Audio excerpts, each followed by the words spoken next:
Kuidas te saate ennast aidata? Esimene asi, mida te saate enda jaoks teha, on mõista, et teis eksisteeriv hirm, mis teie psüühikat mõjutab, on illusioon, seda ei eksisteeri. Kuid see hirm võib hävitada teie sisemise psühhoemotsionaalse seisundi. Kuidas ennast kõigepealt aidata? Leidke viis rahunemiseks. Jooge kanget piparmünditeed. Võtke sisse õli, mis samamoodi rahustab närvisüsteemi ja psüühikat. Näiteks viirukiõli, manukaõli taastab samuti teie närvisüsteemi ja psüühika emotsionaalse seisundi. Lugege raamatut, mis võib rahustada samuti teie hinge ja teie närvisüsteemi.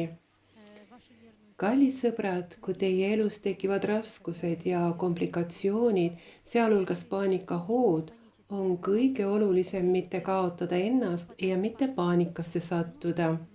Teil on vaja end kokku võtta, aktiveerida oma sisemine seisund ja teadvustada, et te suudate rahuneda. Sel hetkel, kui te tunnete hirmu, sisemise hirmu tulva, leidke endas jõudu ning juhtige oma mõtted millegile kaunile, mõelge midagi toredat, mis teie hinge rõõmustab. Kuulake muusikat, mis lõdvestab teie närvisüsteemi ja mis teile eriti meeldib.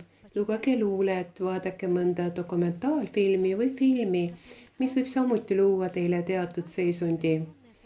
Või te vahetate paanikahirmu mõne huvitava ja põneva reisi või looduses käimise või vestluse või millegi muu vastu, mis tekitab teis väga hea tunde.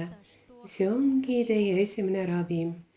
Paanikahoogude ilmnemisel on kõige olulisem leida endas jõudu ja mitte sellele järele anda, et mul on nii halb, vaid vastupidi, aktiveerida oma sisetunnet ja öelda, ma saan selle sisemise seisundiga hakkama. Mu sõbrad, teile õpetatakse mitte endasse uskuma ja abi otsima väljaspoolt, kuid ma tahan teile öelda, vaat mida, see abi on igaühe sees. Ja kõik, mis praegu maailmas toimub, on suunatud sellele, et inimene muutuks tugevamaks ja võimsamaks. Ja mu sõbrad, need inimesed, kes õpivad oskuslikult iseennast oma psüühikat juhtima, oma elu juhtima, on need inimesed, kes jätkavad evolutsiooni sellel planeedil. Ma soovin teile edu, uskuge endasse, te olete loojad ja te saate absoluutselt kõigega hakkama.